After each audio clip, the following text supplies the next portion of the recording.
Takže čau lidi. Představovat se ani nebudu a tenhle díl bude speciální. Bude o parkouru. Bude to prostě sportovní díl. Parkour.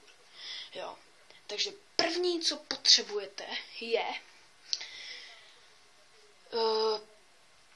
volné oblečení, abyste se mohli hýbat. Jo, třeba takovou pěknou balerínku, sukínku a takhle prostě. Abyste měli volné nohy.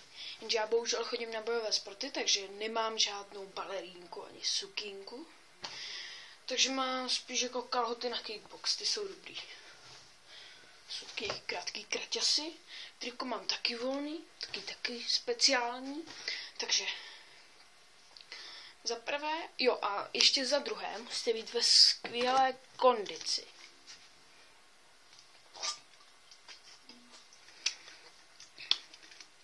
Je to dobrý. Fakt jako dobrý.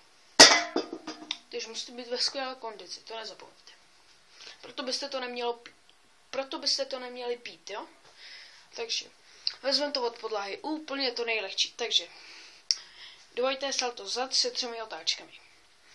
Takže nemrkejte. Bude to fakt rychle. Jo? Můžu? Můžu. Stanem. Hop! Vy jste mrkli, vy jste to neviděli, protože jste mrkli, já jsem na vás moc rychlý. Fajn, teď vám ukážu trojité salto s 2 otáčkami ve vzduchu. Takže. Hop! Vy jste mrkli. No co, tak to vezmem něco, co stihnete. Běžný výskok.